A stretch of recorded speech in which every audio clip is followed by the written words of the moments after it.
Yes, sir. Ravi sir will Yeah, begin the. Good to go? yeah, let's start this program. Okay.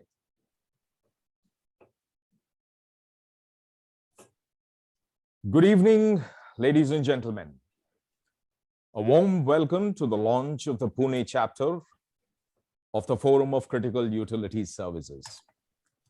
My name is Ravi Shankar Tandavan.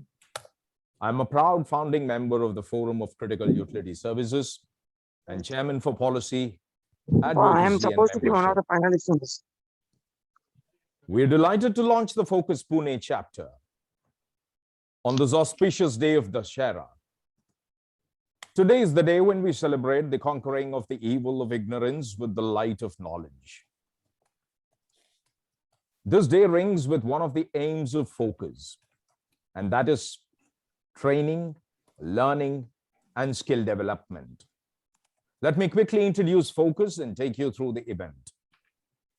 The Forum of Critical Utility Services, in short Focus, is a confluence of all the critical utility services of the construction industry.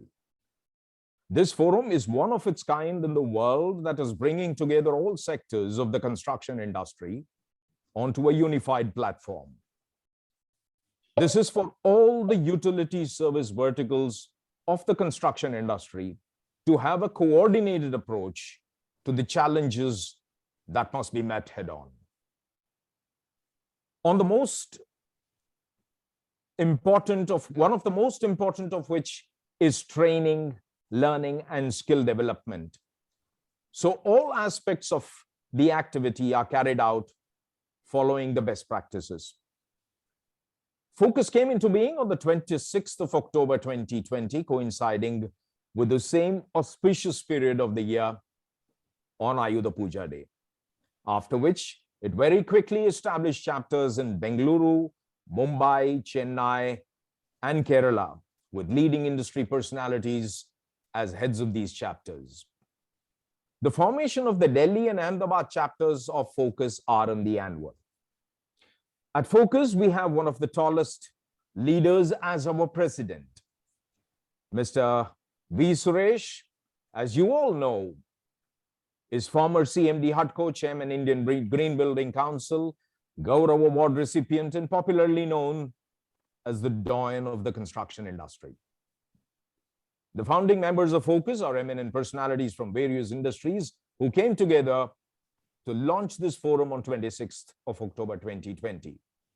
We will be celebrating, though subdued, our anniversary in just a few days from now.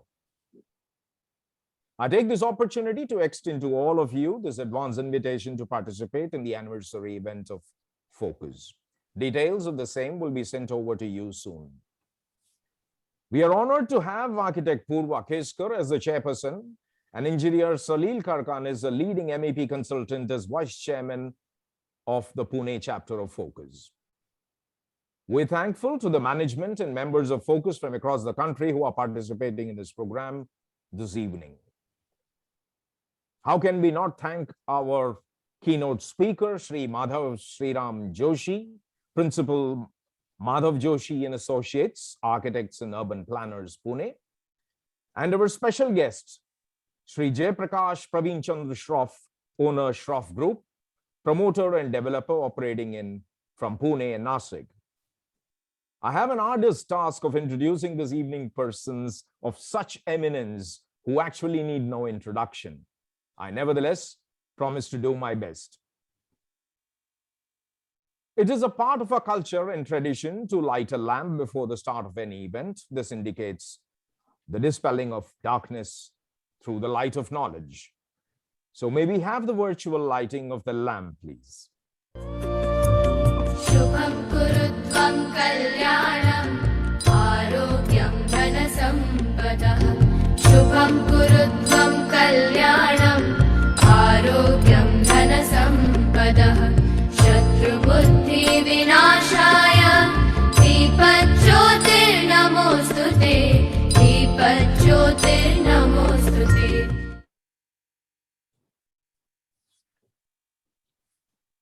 With the lighting of the lamp done and with prayers in place, may we have the Video introducing focus, please.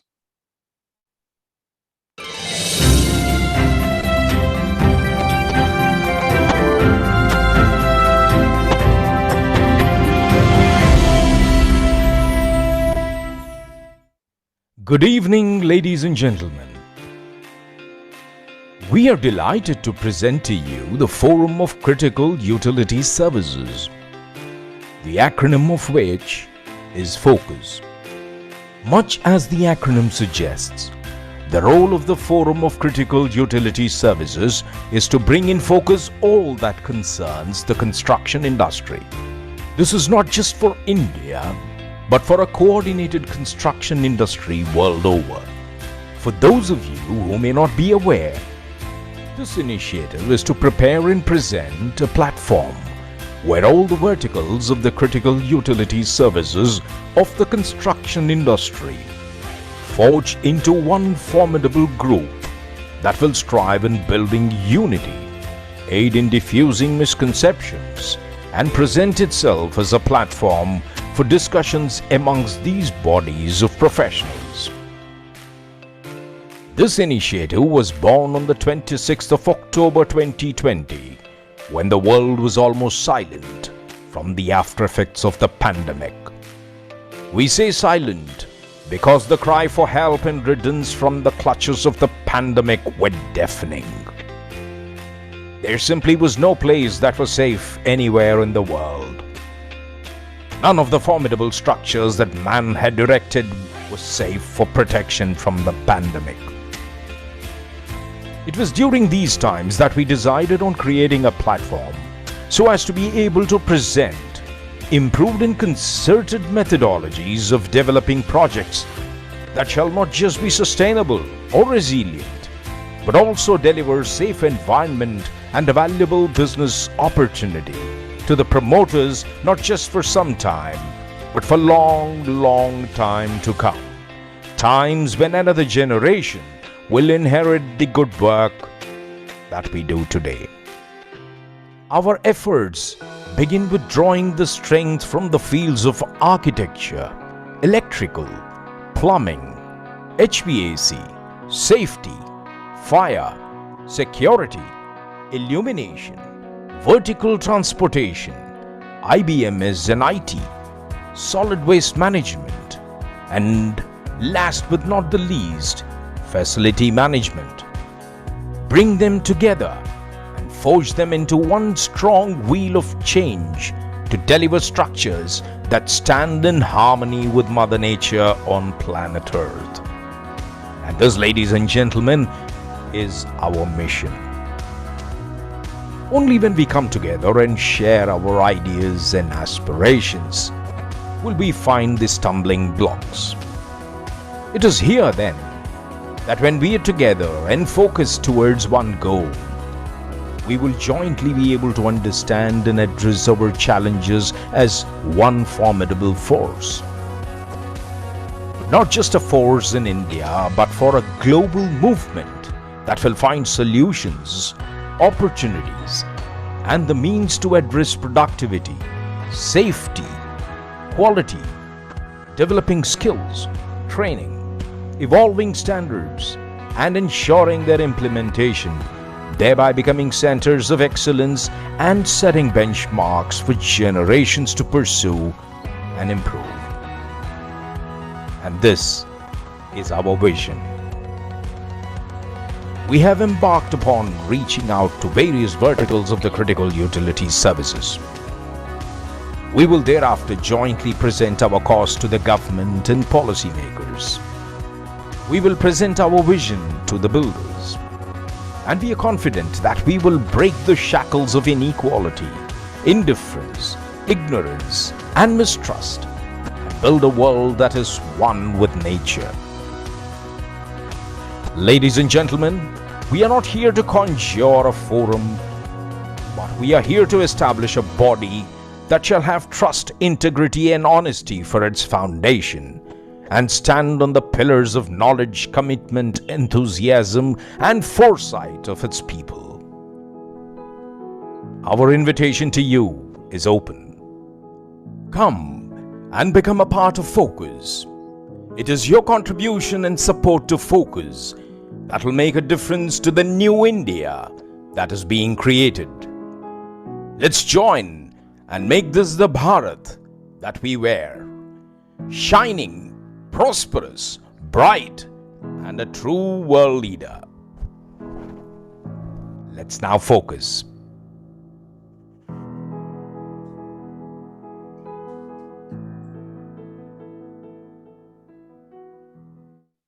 Well, I sincerely hope many of us here, as well as our participants, would have understood what Focus is up to. But if there is any doubt, the address by our president now will make it absolutely clear as to what our aims and objectives are. It'll be a shame if I were to introduce our president, Mr. V. Suresh. For a person holding so many portfolios and positions in various verticals of the construction industry, and one who has dedicated over 57 years of his life for the construction industry, I will do a disservice if I were to introduce him. I now simply call upon our Bhishma Pitama of the construction industry, Shri V. Suresh, our president, to deliver his address. Mr. V. Suresh, for you.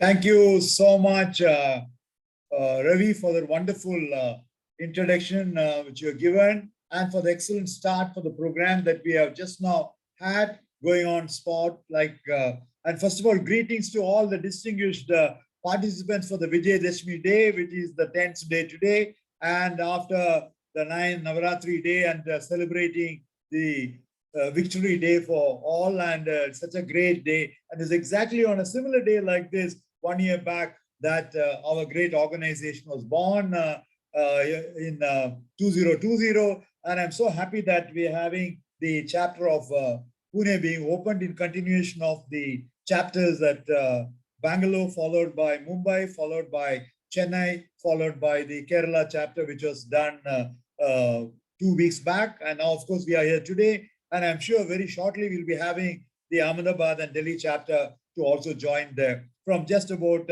13 members joining to the founding members, we are 285 today as members, institutional as well as individual members. An institution that's growing, as rightly told by Ravi. This is going to be one of the great organizations of this nature as a platform, the first in the world for providing a platform, unified platform on all dealing with the critical utility services, which are very, very important in the built environment sector. Now, before I do that, it's my great honor to greet our chief guest, Madhav Joshi Saab, whom I know personally well. I'm so happy that he has consented to speak on this occasion, and also to have JP Shroffji to be as a guest of honor to come over there. And what else can be of my happiness than to have Purva Keskar to lead the Pune initiative here, along with Salil Karkani Saab, and a wonderful team of core team she has already identified in this particular segment. And therefore, and all the distinguished participants who have come from different parts of sectors of the built environment sector, of not only architects, engineers, MEPF sector, safety, security, and communication, all the related sectors, they're all here. And I've all indicated, India is going through a major growth phase from just the population of 1 billion to already getting nearly at 1.4 billion population. And the urban population is still going from about 28 crores to nearly 60 crores by 2030. That's going to be the one. Why 2030? It's also Sustainable Development Goal year, and we are all working towards that phase 1 development of achieving the Sustainable Development Goal. We are working towards that vision as number 1, and a larger vision of 2050 towards the net zero carbon related one. So the 2 major benchmarks of vision, when India is already demographically going, urbanizing also in a large way, they are the major centers of economic growth. 75% of the GDP coming from the city-based economies, agricultural economy is still around 22%. Still, how do you deal with the city development and the building development and built environment development in the most sustainable manner is the most important area we have to work on, wherein we use all the resources, critical resources, land as a resource, finance as a resource, water as a resource, energy as a resource, forest as a resource, building material as a resource. How do you optimally and intensely and effectively and efficiently utilize all of them so that we are able to see that the development comes in a very sustainable manner. And I'm very happy that the Pune is one of the finest location for all the sustainable development element. Many large number of initiatives have happened, being already a smart city and one of the biggest metropolitan region in the whole country or even the world. I have never seen a metropolitan region. MMRDA was one, but the Pune Metropolitan Regional Development Authority's jurisdiction outbids everybody. And you also the Pimpri-Chinchwad Municipal Corporation nearby. And this is one of the hubs of building development in a large way. All the asset class of buildings that I am able to see, and IT segment has also come into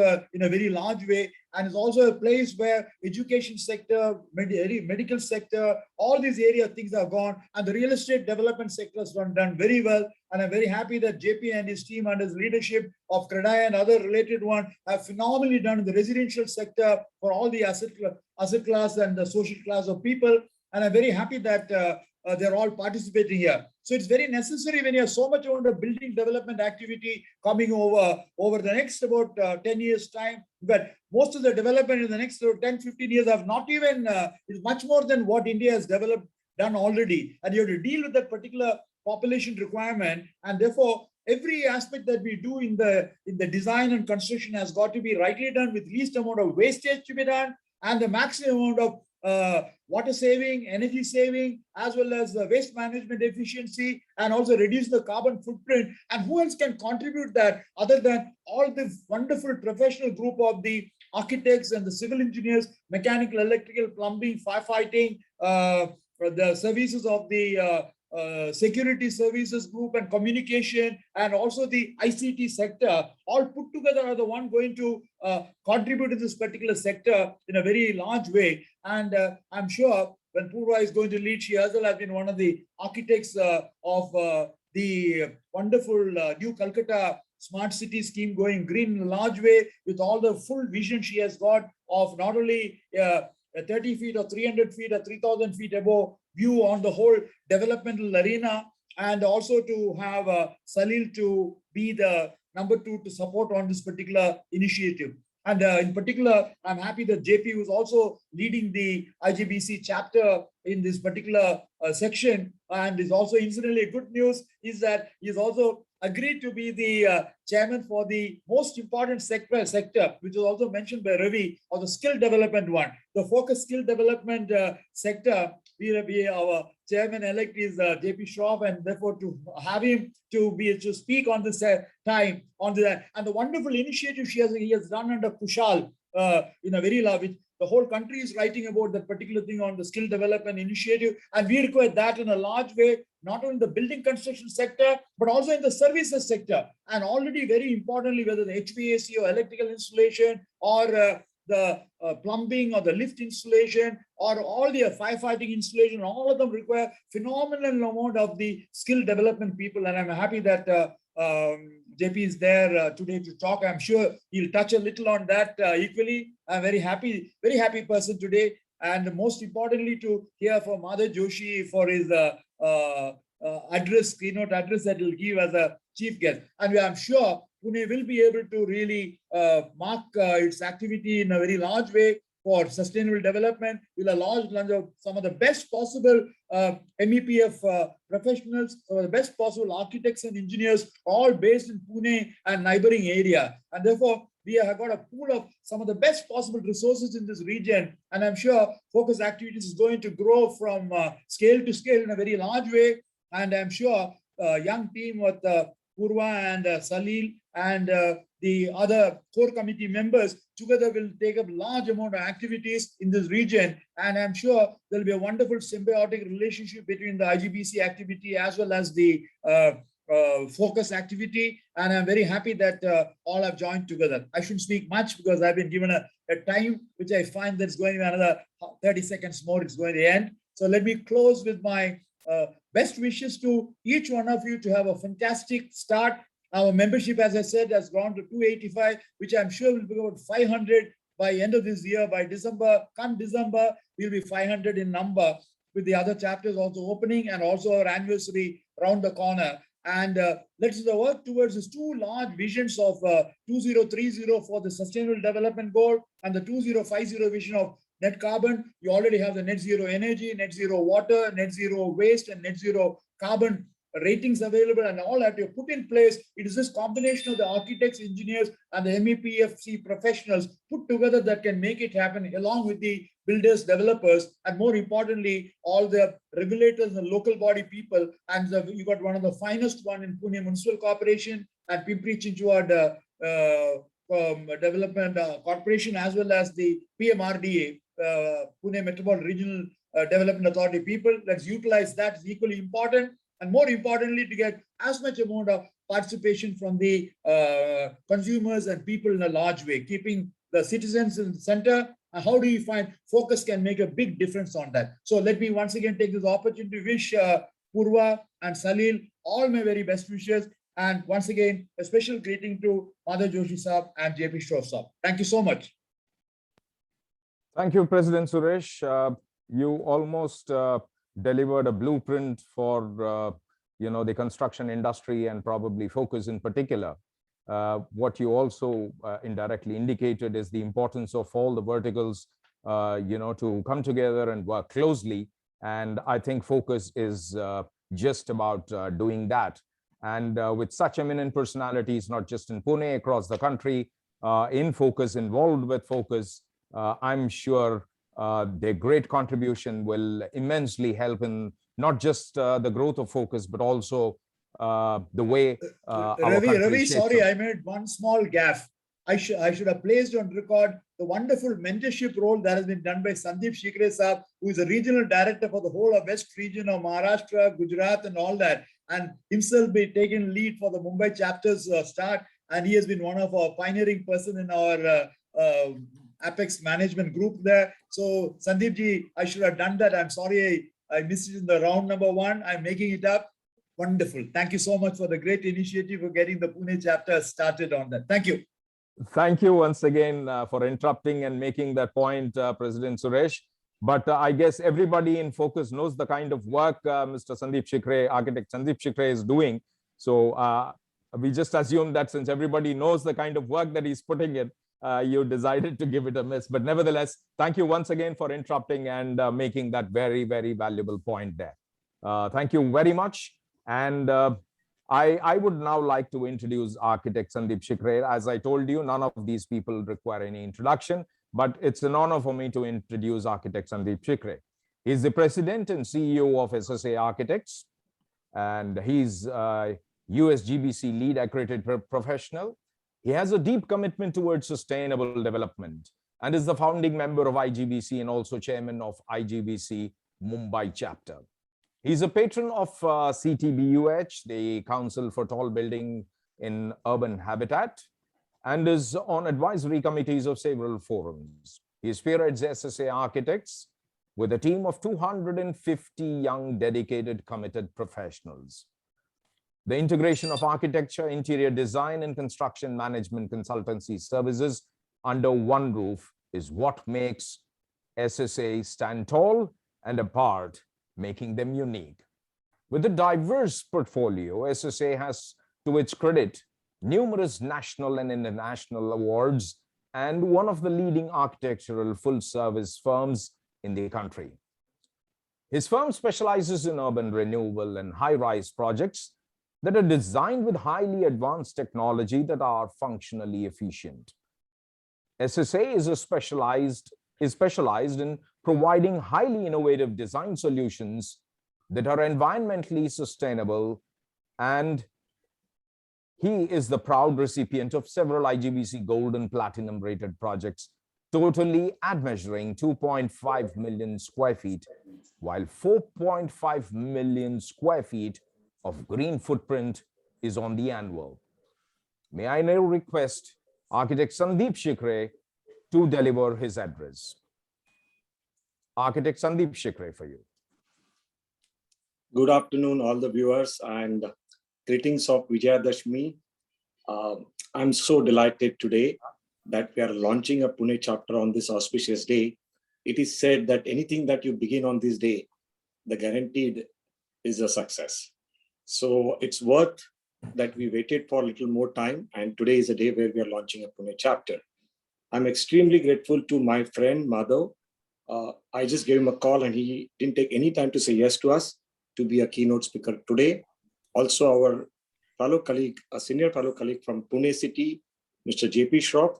So I must say that Madhav and JP Shroff has an additional responsibility to mentor our Pune chapter under the leadership of Purva and the co-chairman Salil Karkanis. As we have been discussing about focus, the video explained the vision and mission of the focus.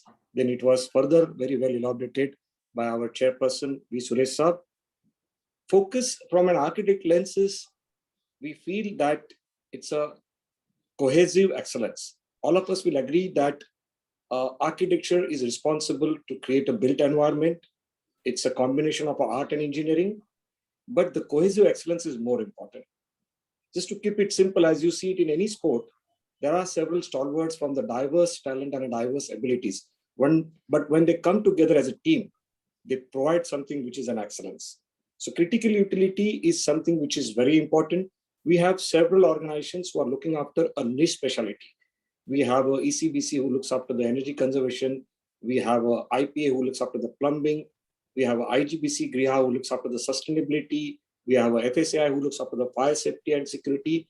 But together, I think it's a need of an hour to see that all of these organizations, they speak to each other, and there is a proper integrated service which tests the resiliency, safety, and hygiene of a built environment. So that's the reason the focus has taken birth. It's 1 year young now. We have almost 285 members, as Suresh sir explained. We already have a leadership established at the apex level. We have the chair and co-chair for each discipline already in place. Now our task is to slowly and gradually grow the organization into the various sectors and the various parts of this country. We have 4 chapters which has already been launched. Today, we are launching a Pune chapter, and the journey is very long. But we have several stalwarts from each of disciplines already on platform. Our vision is to create our own standard, our own codes, and also develop a rating system for the resiliency factor of the built environment. And I'm very glad that Purva has a very buzzing team. Salil is a vice chairman. We have a fantastic team from each discipline. Purva is, of course, going to talk about each one of them in her speech, so I'm not going to take all of their names. But today is a day where one more chapter is beginning. Pune has its own legacy. Pune is known as one of its best resilient city in our country.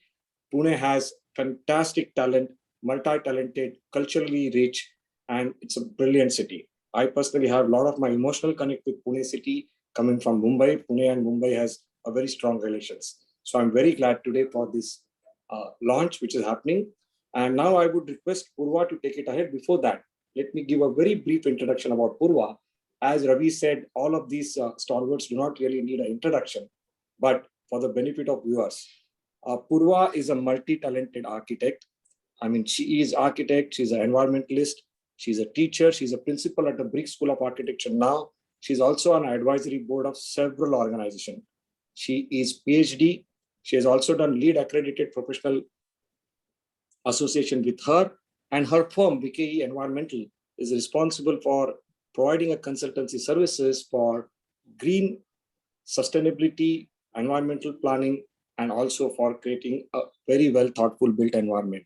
She is a wonderful mentor, and she has been delivering at lectures at various universities, which also includes a national and international universities. There are several awards she has in her portfolio.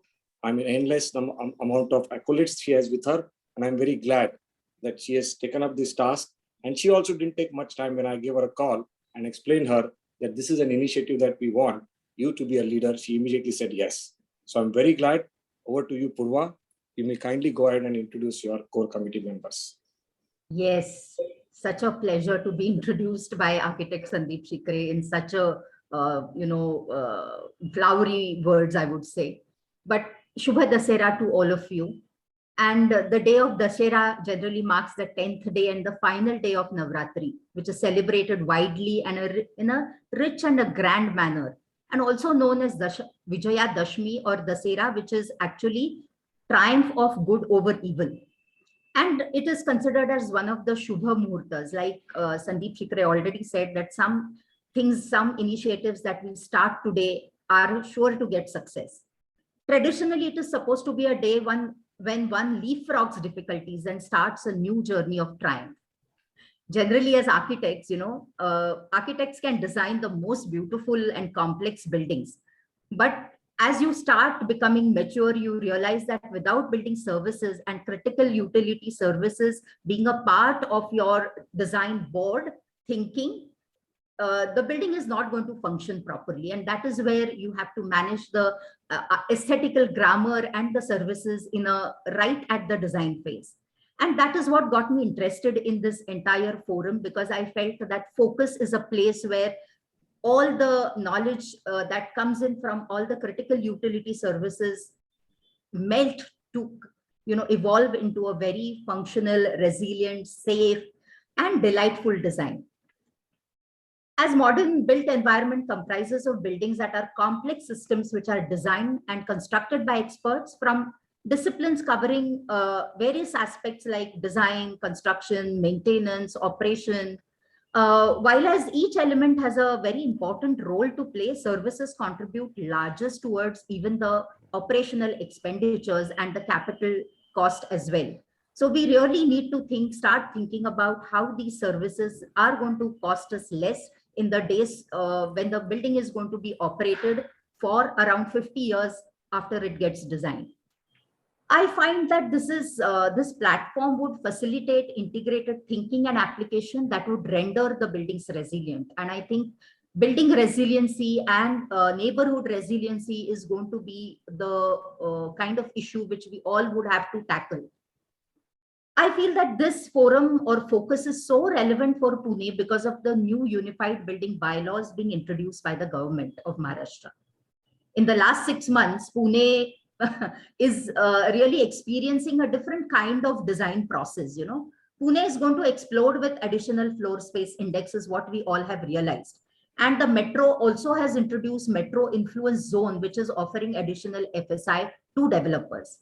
So most of the designs which were complete and almost going for construction have come back on the design board. In the last few months, the developers are demanding changes in design, generally more built up on the same plot of land.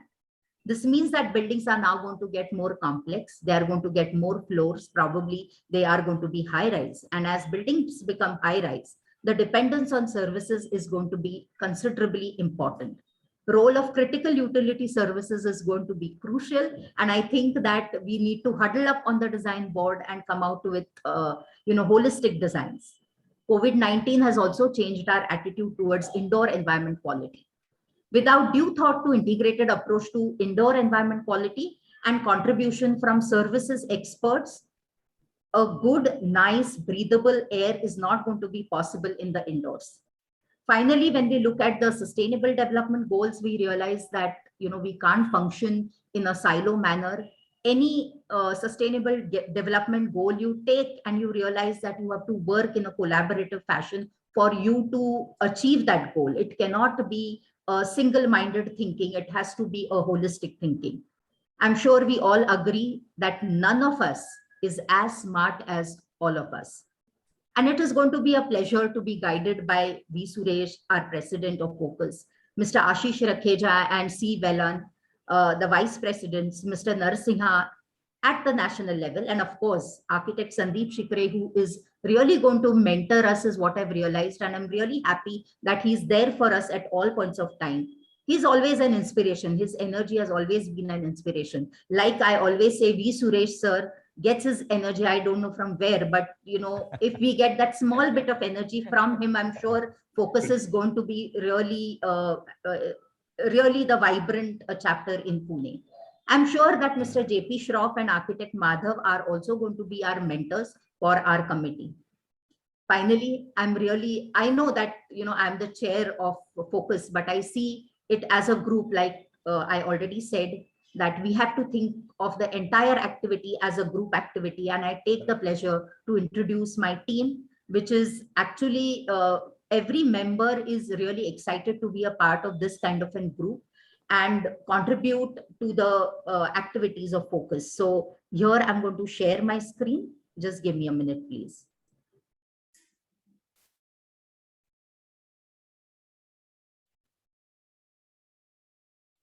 Yeah.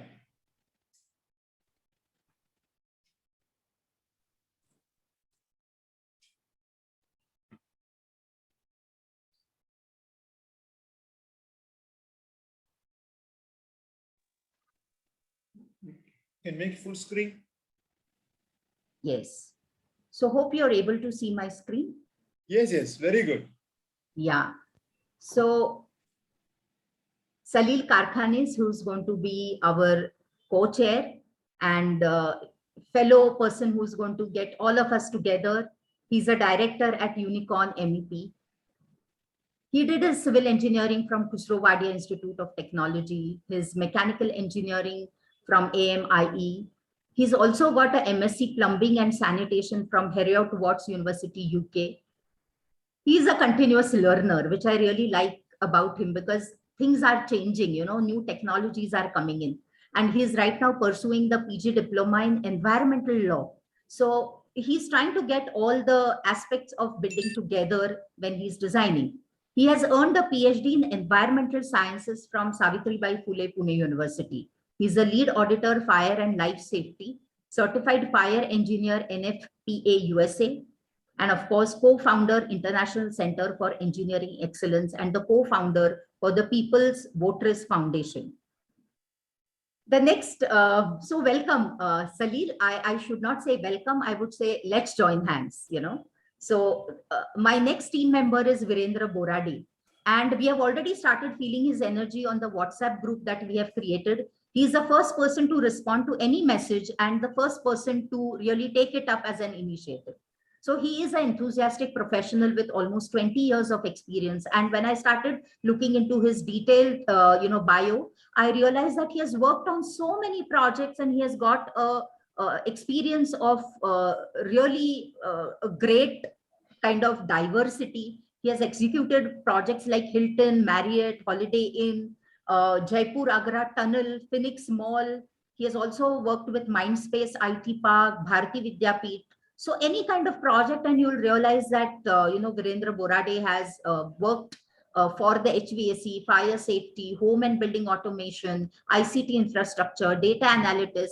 I think that one person who is bundled with all that knowledge is really going to be active in Great this asset. entire cell, our focus cell. Next person I would really take the pleasure to introduce is architect Rohit Sardesai.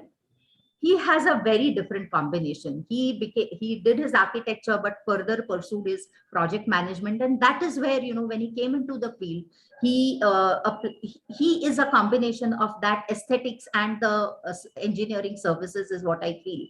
And of course, he started his career in 1995 in development of luxury hotel projects with Taj Group of Hotels, first in Delhi, and then he moved on to Mumbai.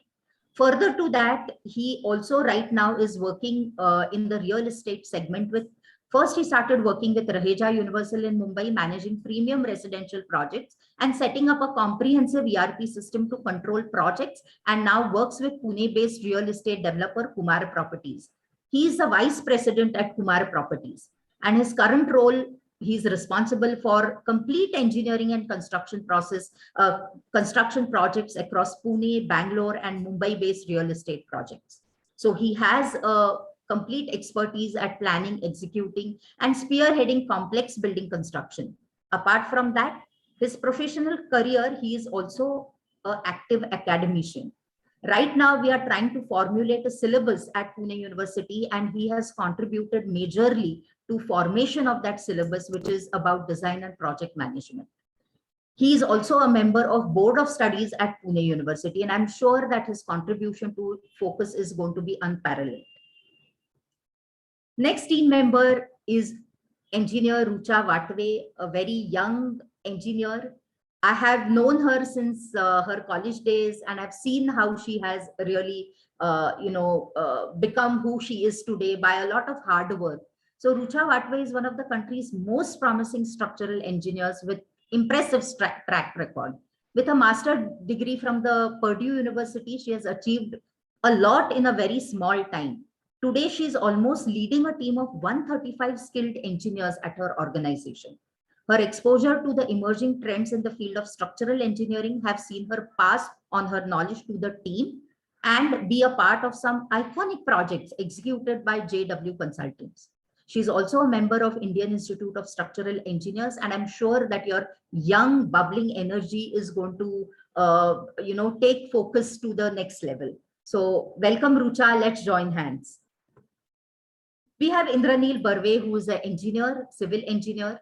What I like about him, I've known him for past few years, and he was one who actually started a very important, normally WhatsApp groups are considered to be frivolous, but this group that he has started called Pune Pure Technical, I find a lot of interactions which are technical, people trying to solve each other's issues in terms of construction mechanisms, in terms of choice of materials, in terms of detailing. So this group that he has started was a brainchild of Indranil Barve, and he himself is working in handled various projects like budget homes, hospitals, resorts, boutique offices, commercial complexes, and I'm sure that his addition to Focus is going to be really crucial for Focus to have his sustained activities in the future. So let's join hands in Indranil Barve. We have Sujal Seth. Welcome, Sujal Seth. She's a director of New Age Firefighting Company Limited. And I've really surprised to see that she has achieved so much in so little a time. She heads the export and import departments for the company ever since she was appointed a director, and has been working for last 20 years on various projects. She has also been a regular recipient of various export awards from Export Promotion Council and, of course, Gujarat government. She plays vital role in formulating business strategies and effective implementation of the same. Her leadership abilities have been instrumental in leading the core team of the company. She's also an active member of Rotary International, FSAI, FPAI, and IPA. So welcome, Sujal Seth.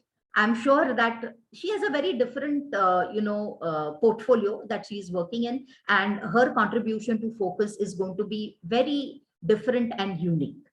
Let's join hands, Sujal. We have further Sandeep Rai. He's a general manager at IPEC. He's an experienced fire industry and strong project management professional with a demonstrated history of consistent track record of achieving revenue growth and profits. So someone who is looking at the profit aspects of the technology. He's skilled in business planning, project management, business relationship management, business analysis, and financial analysis. Right now, he's employed as a general manager with IPEC Project Services Private Limited. Let's join hands, Sandeep. Welcome.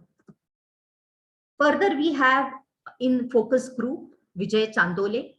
He's a passionate civil engineer and a member of Royal Institution of Chartered Surveyors, London, UK, and has an experience of 20 plus years in various fields of civil engineering with excellent knowledge of BIM, cost management, contracts, and claims. He has delivered approximately 7 million works in BIM design for commercial and residential, as well as industrial project sector, including point cloud.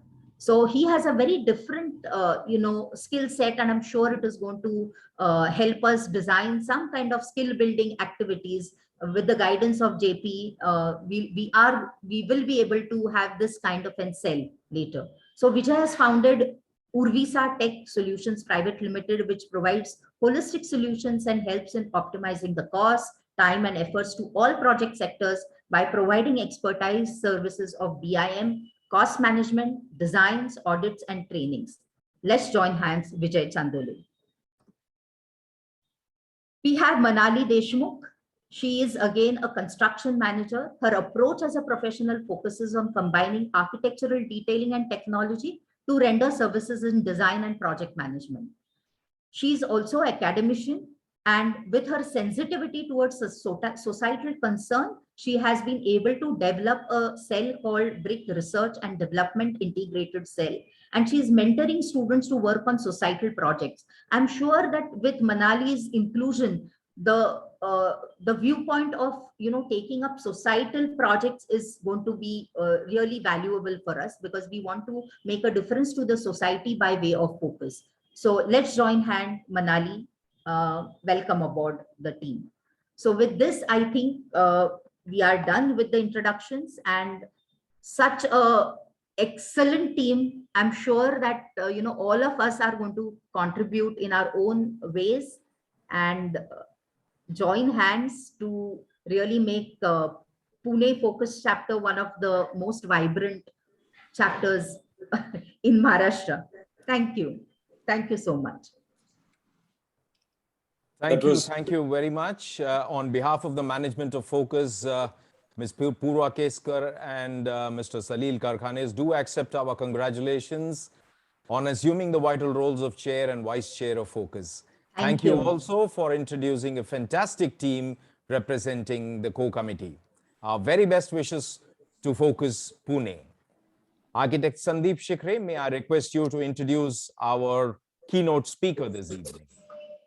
True. So as all of you could see, the buzzing talent that we have at Pune, absolutely wonderful, diverse talent. We had an orientation meeting and I was quite overwhelmed to see everybody's passion and commitment. We had decided to go ahead with a very compact and a very small team initially. Once we synergize with everyone, we'll slowly and gradually grow this team to a larger number. We also have few Pune chapter membership who have already enrolled with Focus, and slowly and gradually it's going to take its own shape and its own glory. It's time to introduce our keynote speaker. Madhav is also a dear friend and very talented architect. When it was a Pune chapter, even otherwise, I thought of Madhav. I gave him a call and he immediately accepted my invite. So thank you very much, Madhav, for being here with us. Madhav is an architect from Pune University. He did his urban planning from IIT Kharagpur. 1998, he started his firm called MJA, Madhav Joshi and Associate. The firm has a diverse portfolio. They are specialized in every sector what they are working for: hospitality projects, institutional projects, high-end residential projects, corporate complexes. One of the important aspects of Madhav's practice that they believe in contextual modernity. They are not patronizing any style, the style that evolves out of the natural signals that the people-centering architecture will drive them. Madhav is also a good teacher. He's a fantastic team member. He's on advisory board for several organizations. He has received a lot of national and international awards. Some of his projects that you should know: the Ritz-Carlton and a Business Bay. There's a JW Marriott IT Park. There's a heritage school. He did it at Talegaon. Also, he has done a beautiful research center for the climate change for the IITM in Pune itself. And there are many projects he has done. I'm very delighted to have Madhav over here. He's going to share his institutional projects with us. And I think we'll all be very glad for next 25 minutes. So over to you, Madhav. Thank you, Sandeep, for the kind words and loaded introduction. I hope I'll be able to sort of cope up with the expectations. But first of all, I would like to convey my best wishes and greetings of the season and of the Shera today.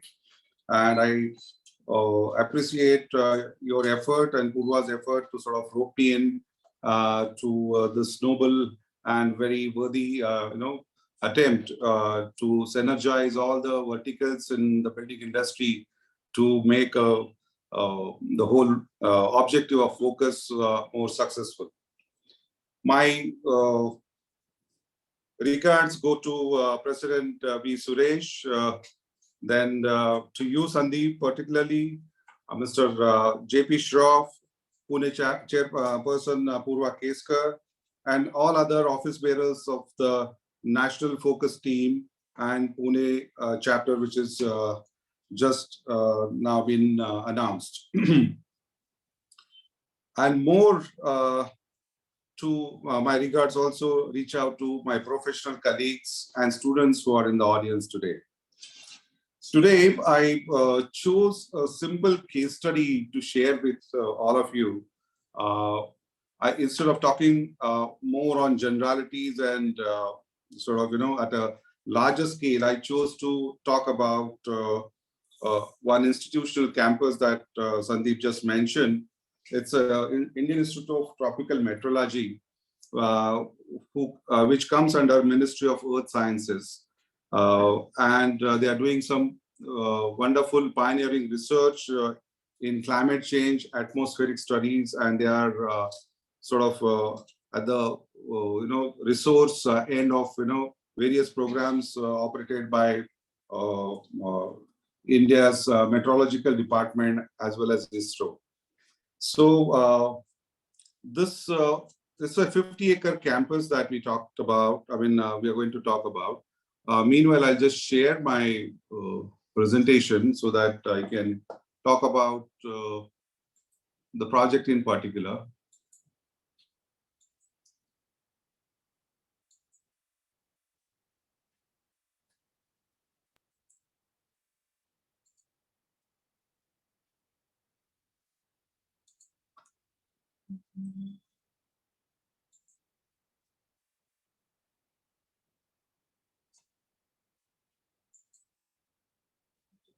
Can you see the screen now? Yes. Yes, Madhav. Okay.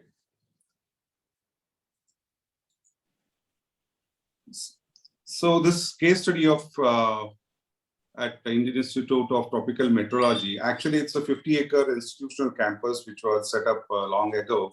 But when we were given the opportunity to design a few buildings, essentially there are two buildings that we were looking at to begin with, which is High Performance Computer Center and followed by Center for Climate Change and Research. These two buildings were initiated at different point of time with a gap of about 1.5 to 2 years, depending upon the annual outlays that institute receives from the government. So in anticipation of that, we requested institute to sort of bring on table what facilities they are going to plan in future.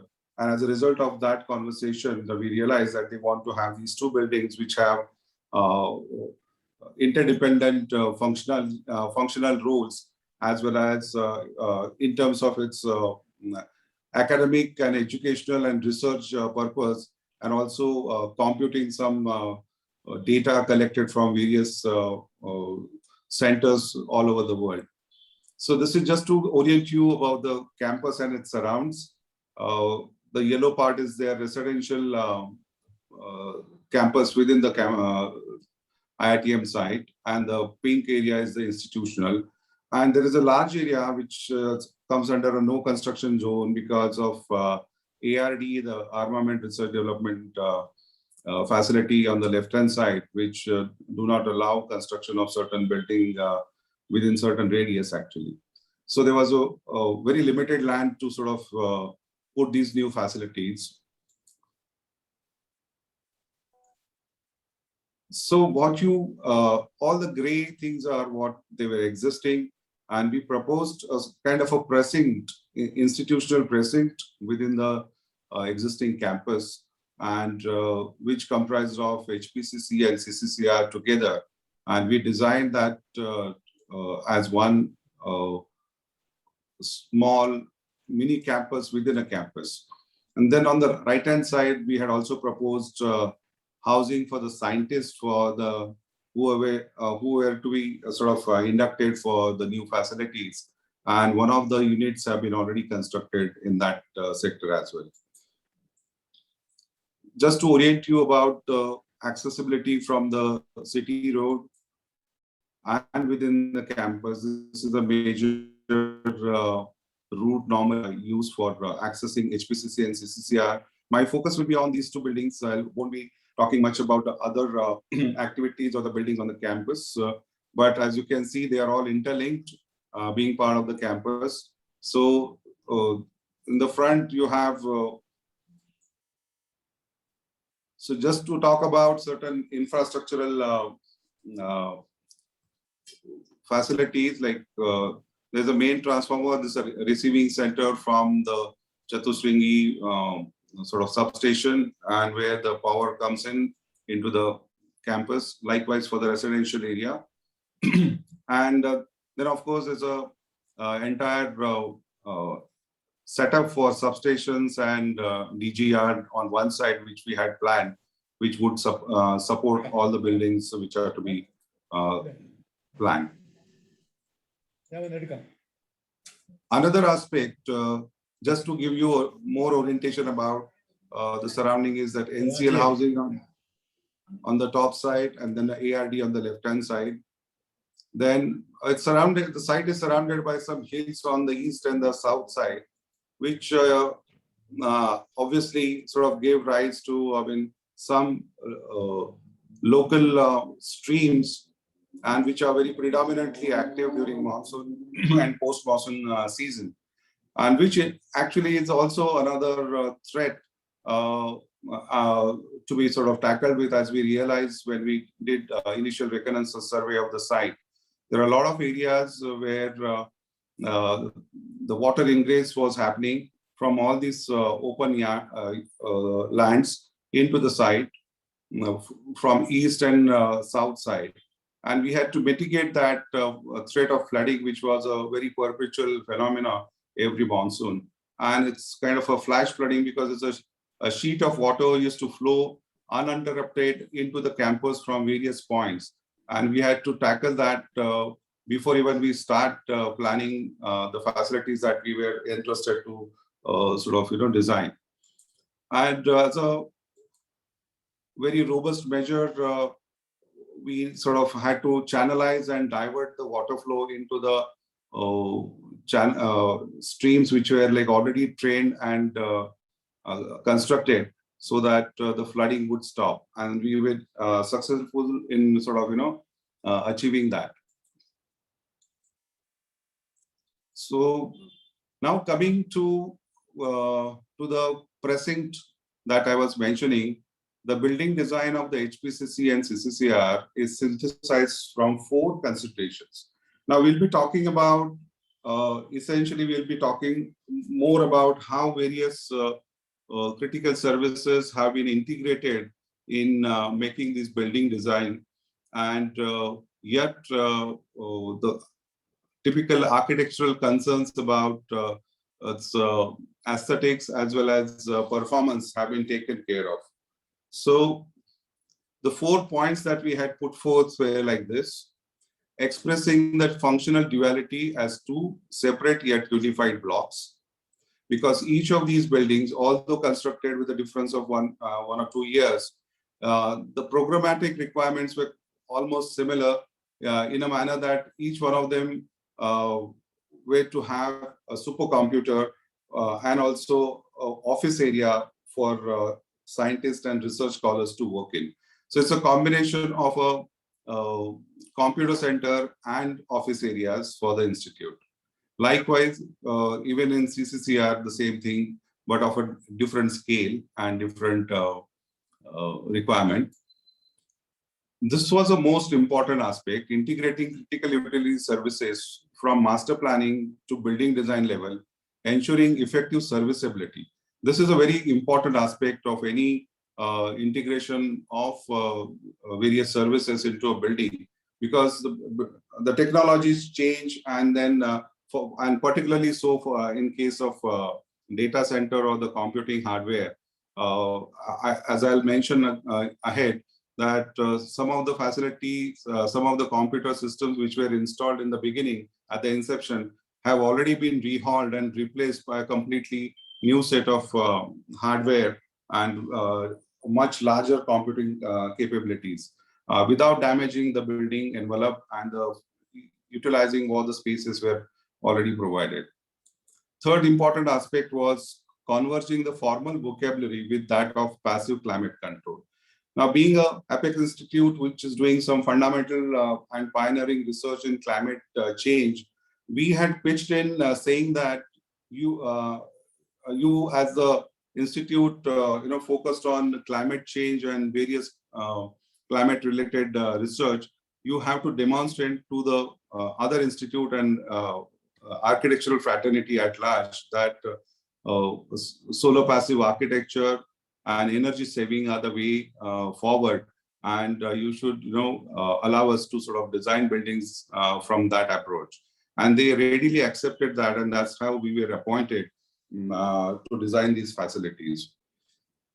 And beyond all this, as an architects, we have a larger responsibility, and which sort of was identified as articulating a controlled contemporary expression in response to Pune's institutional architectural context.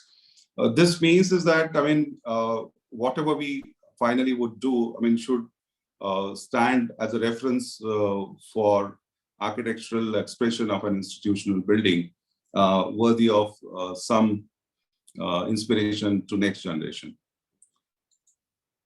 Of course, Purva will sort of appreciate that these are the fundamental ABCs of any solar passive architectural approaches, that you need to understand the orientation and understand the extreme positions of sun during winter and during summer, and which of course dictate certain parameters of the shaping of the building. Another aspect is, of course, orientation and configuration of the building form, which sort of basically to take care of and take benefit of wind direction, and also protect the building from solar radiation. I'm just putting it in a very simplistic manner. There are systems, there are computer programs, there are ways to sort of compute each and every parameter while designing the building, but I'm just putting a gist of the whole exercise that we had carried out.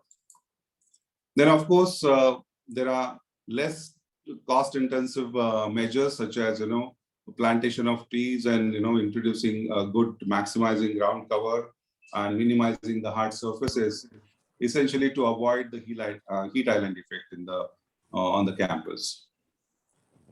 Just to understand zoning and positioning of utilities and services, let's see how we had gone about it. This is the overall vehicular movement.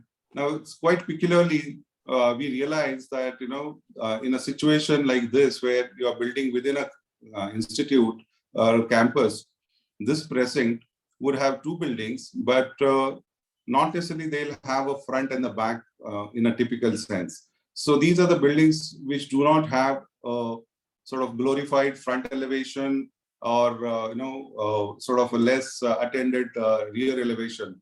All the sides are like designed in response to the climatic, elements, and that's how the expression is sort of obtained. Then there's a service access to the data center. Then it's a universal accessibility. Everybody, for physically challenged people, they can approach from any side, either coming from the residential side or the institutional side, and they can get access to any parts of the building. So these are some fundamental things that all of us sort of take care of in our projects. Space planning, just to speak of it broadly, in HPCC building, the light yellow color is a high performance computer zone.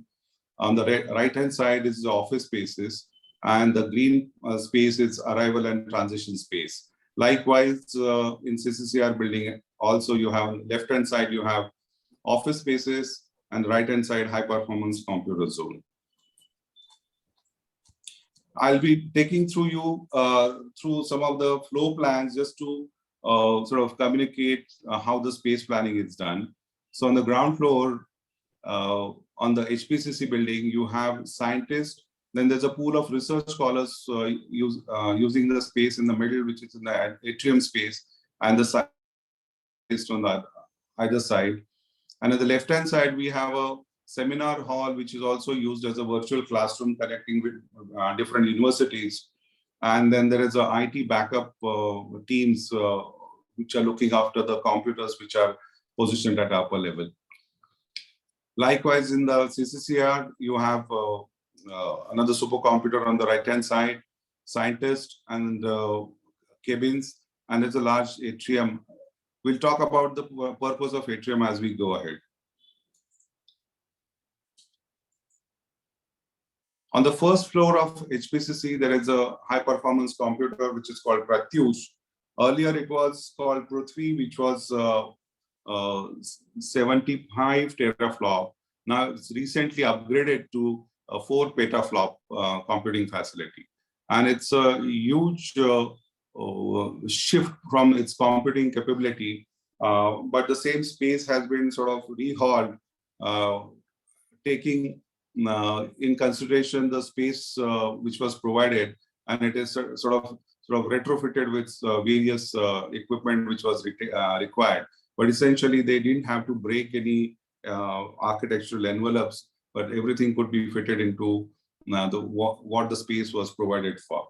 And this is one important aspect of resiliency, as I would take it, that rehauling of a space which is designed for a purpose like data center should be serviceable and also upgradable in times to come. Like on the first floor, you have a bridge kind of an element which has got a conference, then scientist cabin and director's cabin on either sides. Likewise, in the CCCR, you can see it's basically offices. On the right-hand side, the high-performance computer Aditya is 800 teraflop. And the connecting bridge is a library. And the topmost floor, HPCC has 2 habitable floors, and the top floor is mainly occupied by all the equipment related to the supercomputer and other ventilation systems which are required for certain areas, including precision air conditioning and some air conditioning for your UPS areas and things like that.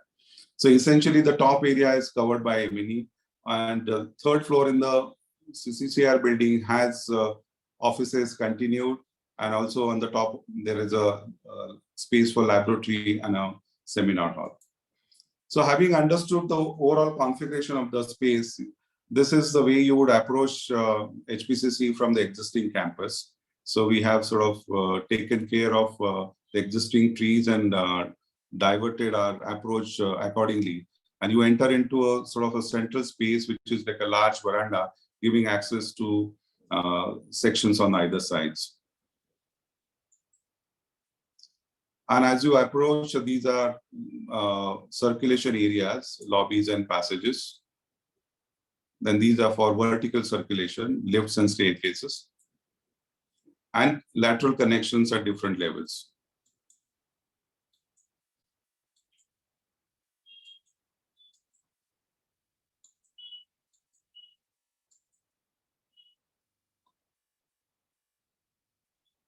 Elevations, the way buildings are sort of juxtaposed with each other, section across the buildings. You can notice there are atriums. On the left-hand side, there's a 2-storied atrium in HPCC, whereas in CCCR, there is a 3-story atrium. The HPCC building, which happened first, does not have air conditioning for its office areas. So let's understand how different utilities are positioned.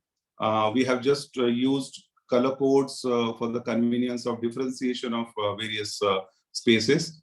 They may not comply to overall practices about color codes. Normally we adopt for various layers of various services.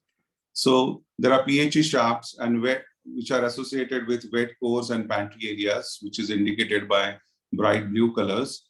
Then there is electrical shafts and electrical rooms, which are like brown color areas. Then there's a battery area on one side. Then AHUs and FM200 fire separation systems required for all the computer areas. Those are also accommodated in here. And then there are some hub rooms as in where required. Likewise, on another floor, the brown area indicates the supercomputer zone, then PHE shaft wet core areas, then green is the UPS area and hub room areas as well. So you can notice all these support areas, which are actually supporting the main areas, have been identified and positioned in a manner that in particularly you can notice in the CCCR building, They are actually creating buffer zones and protecting the main occupied areas from radiation of east and west. In addition, all these walls are also cavity walls. But in planning also, we have positioned certain areas which would provide as a buffer space, buffer zone to protect from radiation, the main areas which are going to be sort of occupied mostly. So in the same color coding, you can see there are positions for various utility areas at different levels. This is the most interesting aspect of today's presentation, that we are focusing on the HVAC, when the whole objective was to save on energy, where conventionally air conditioning is done for the office areas.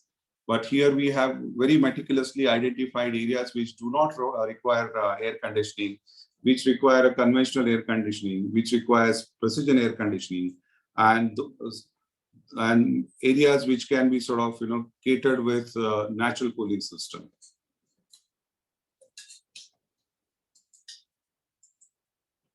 Now this is broadly the non-air conditioned areas in both the buildings. You can notice HPCC has a large non-air conditioned area because it's designed on purely cross ventilation. Excuse me. Likewise, in CCCR also, there are certain common and arrival areas which do not have any air conditioning done. It's all non-air conditioned areas. But in the ground floor plan of CCCR, you must notice that there's a dark green color which has emerged, which talks about naturally cooled areas or natural cooling systems that we have adopted. I'll be talking in detail about that ahead. These two areas on the upper floor where the supercomputers are, sorry, my mistake, this is on the ground floor where air conditioning is done for areas such as seminar hall, then all the IT rooms, and then this is a UPS room. And on the right-hand side, there are again battery and UPS room on the ground floor. As you go up at the first floor, again, the non-air conditioned areas can be noticed. Then these are naturally cooled areas in CCCR building. So essentially, CCCR building has an additional cooling system integrated, whereas HPCC is purely based on cross ventilation and solar passive shading elements. Solar passive shading elements are there on both the buildings, but CCCR is sort of assisted with natural cooling system as well. Now, these are conventional air conditioned zones. Like, for example, there are small dots which are like either lifts or hub rooms or meeting rooms. And these blue patches are where the precision air conditioning is required for the supercomputers. So essentially, they are catered by chillers of different types. This is third floor. Likewise, non-air conditioned areas, naturally cooled areas, not conventional air conditioning. And this is what happens on the roof of HPCC. This is a kind of equipment which goes on top. It's electrical panels and air-based chillers, various systems. And you can notice the building envelope. You can get these references from images above. Everything was, sort of accommodated in the space which is provided with respect to its height and this footprint. So nothing really majorly pops out. Even if some equipment shows, we always consider that as a celebration of utilities, and we never actually try to sort of completely hide everything. But majority of the areas have been sort of provided for various utilities at the top. What you see in the picture on the right-hand side is the wind tower, which sort of harnesses wind and brings it down into the earth tunnel, which I'll be talking, and supplies it to CCCR building. So this wind tower actually caters, wind tower and radiant cooling is the natural cooling system that I was mentioning for the CCCR. I'll be talking about that now. this wind tower provides air to the office areas, which is embedded 4 meters below. These are 50 millimeter dia NP2 type RCC loom pipes, which actually carry fresh air, and that air loses its temperature to the earth, surrounding earth, and it gets pre-cooled. And with the help of a AHU and additional radiator cooling facility there, that is pushed into the office areas with these two vertical plenums.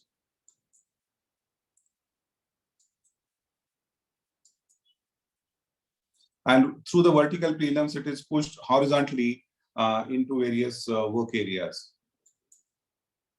Now, this is the scale of operation. You can notice the human, figure here can indicate the scale of operations which underwent to sort of install these pipes. And these pipes actually emerge at a lower level, in a basement level, in an AHU. And that AHU is connected with a vertical shaft. And this AHU has a upward throw, and which is actually pushing air into 3 levels above. And all these pipes are coming from the cooling towers, bringing in the chilled water, which is only sort of cooled with the help of cooling towers. Pune has a climatic advantage, and instead of using chillers, only cooling towers have been sort of used here. I'll just take a small detour, and I would like to sort of mention the team that was working on this. Mr. R.S. Kulkarni, who has been sort of helping us and in masterminding this entire system as far as HVAC is concerned. Mr. Vinayak Vaidya of Abhyanta helped us do the electrical systems in place. Then the earlier Devlalikar and Associates and its team was part of this exercise in the beginning. And even if Devlalikar and Associates sort of disintegrated into various different brilliant units, all those engineers sort of kept supporting us till the end of the project. So my shout out actually goes to Salil Karkhanix, then Ajit Kothare, Nitin Darekar, and many more which were part of that team. Then project managers were Horizon Consulting Engineers, Mr. Kiste, and contractors, Mr. Galsasi. The radiant cooling work was done by Upnor, and although it was not part of his scope, and Nilesh Gandhi also sort of helped us from time to time where we had some difficulties at the operational stage. And Mr. Bilal and Associates were the structural engineers, and Mr. Vivek Damnaskar was doing the interior designs along with us. So coming back to the system, what you're looking at is the vertical plenum, which sort of is fitted with some gratings so that a person can walk on it for maintenance and operations of these manifolds. These manifolds are bringing in chilled water from the cooling towers, and the return water, used water, the warm water is taken back to the cooling towers. So that's how these shafts are divided into 2 segments, essentially left-hand side manifolds catering to the left side of the building, and right-hand side catering to the right-hand side of the building. And likewise, every floor has these units accessible. This is the way it is indicated. Now, these are the vertical plenums from where the distribution takes place. And the blue dots are the vertical plenums, natural, the earth tunnel, pre-cooled air comes there. And what happens is that that air is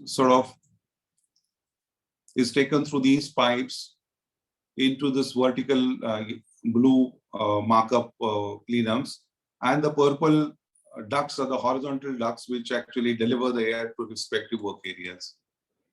And the entire, all the 3 floors, the used air actually escapes into the atrium and it's extracted from the ventilator at the top, which acts as a solar chimney because it also has glazing on one side to bring in daylight. So this is essentially what happens. The air which is delivered from the horizontal plenums or ducts into the cabin, escapes under the grill at the partition bottom level. I'll just show you. And these are the nozzles where the air is delivered, and they can be adjusted depending upon your comfort level. And the escape of air is through these grills at the bottom of the partitions. Now, this is being a radiant cooling system.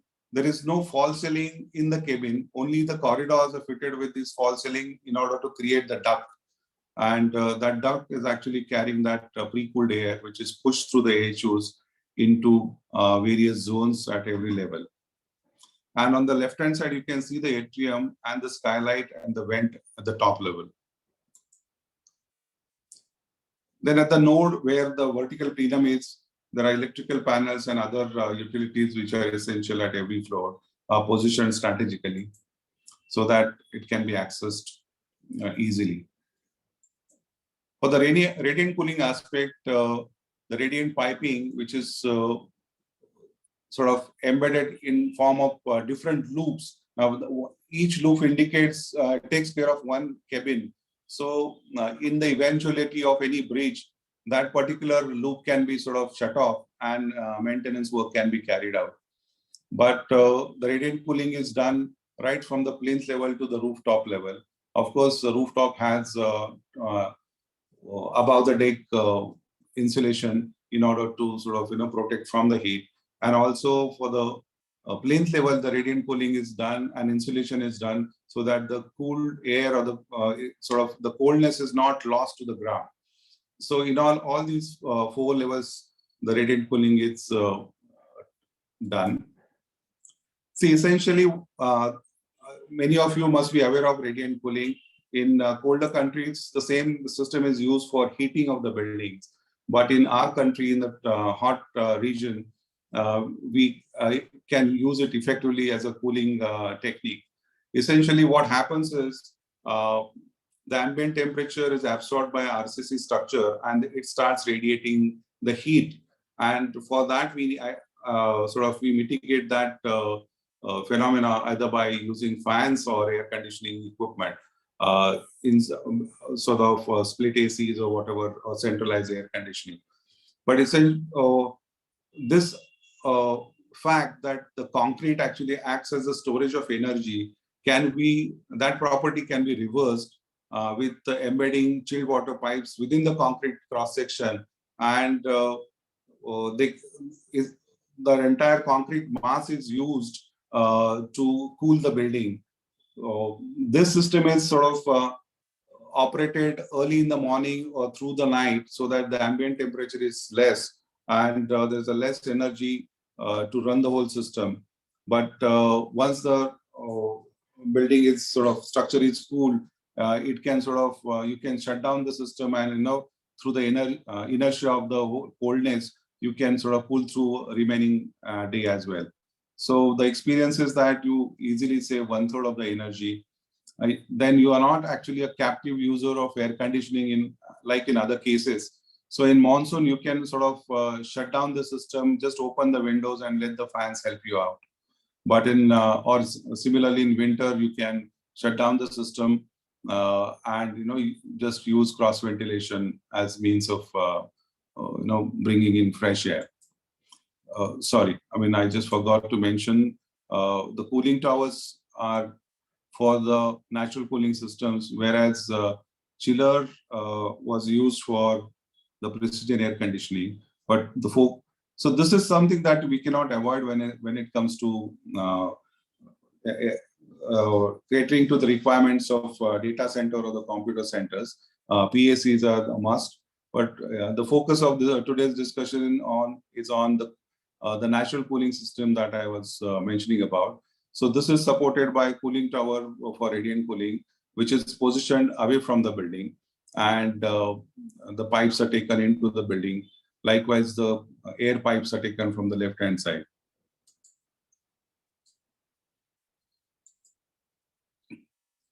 Then this is the electrical substation. you can notice there is a similar building language in terms of its material and finishes that we have adopted. Then let's look at other building components.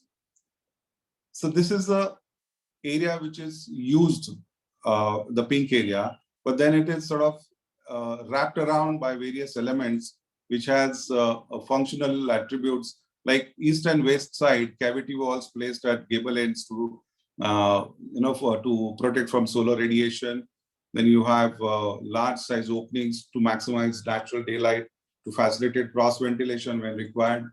Then there are operable louvers to harness the wind and bring in the shading of the glazing, manually operable louvers, that is. Then you have large concrete canopies to cut off the sun, and parasols to shade the rooftops. And then some other elements. Now these also indicates the wind tower and the cooling towers for the CCCR building. Screening and shading strategies. Just these are studies and devices that many of us adopt.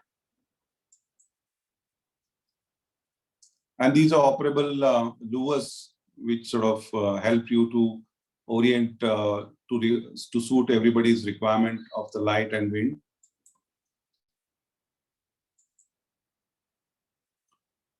Very generic elevations. This is the quality of daylight that you can enjoy inside the building. This is a photograph of HPCC, which has only the cross ventilation as means of ventilation and comfort. This is the quality of daylight. I mean, virtually when we visited, it was an overcast day, but still we could have wonderful light inside. You can notice the louvers to the cabin partition, which facilitate cross ventilation into the atrium space. Skylight and ventilator in the CCCR building. This one is in the HPCC building. And there are many other elements that we have already integrated, such as, service access to HPCC. You can see a service platform, and since the data center on the upper level, we had made a monorail hoist provision. These are large metal doors which can open and bring in huge packages of consignment of computers right at the data center level and into their lobby. And this has been successfully used for the second overhauling when the previous system was taken out and the new system was fitted. Base facade, where you receive maximum sun exposure, has cavity walls, some parasol elements, and many other small elements which make the architecture of this building, such as water-powered operable fins. So all in all these elements which do their job as well as provide some aesthetical quality to the building. Although it is very austere in the sense of its appearance, but it's purely functional when it comes to its expression. And this is how the lighting sort of, can be seen in the evening. So I would stop here. Thank you for the opportunity. And I would will be happy to share more details if somebody requires separately. Thank you. Thank you, Madhav. That was brilliant. As they say, the architect's talent is seen through his works. I would certainly want to visit this site with our student chapter as soon as we get an opportunity. Thanks once again thanks once again for a brilliant case study. And we look forward to your active participation for many more of our future programs. Thank you so much. Yeah, Ravi, you can take forward from here.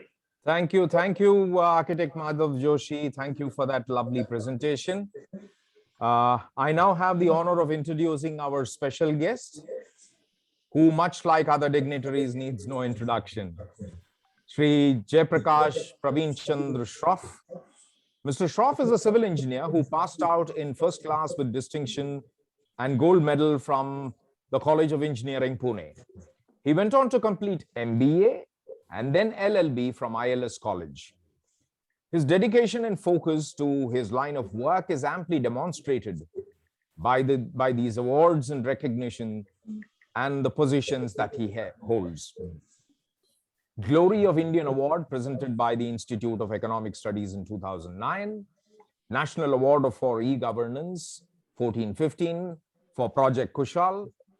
Cash award of rupees 1 lakh for outstanding contribution in the role of expert for bricklaying at the World Skill Competition 2015 at Sao Paulo, Brazil, from Ministry of Skill Development and Entrepreneurship, Government of India, and at Kazan World Skill 2019. He was appointed by the government of Maharashtra on the Committee of Fixation of Minimum Wages for Construction Laborers in the year 1991. He is chairman of Builders Association, Pune. He was 1994-95, president of Rotary Club, Pune Riverside, 1995, special executive magistrate appointed by the government of Maharashtra from 2004 to 2008, chairman Constro 2009, president of Abhinav Abhyantriki Satapatya Kendra 2001-03. My sincere apologies for misspelling that. Founder of Reed and chairman Education Committee PBAP from 2006 to 8.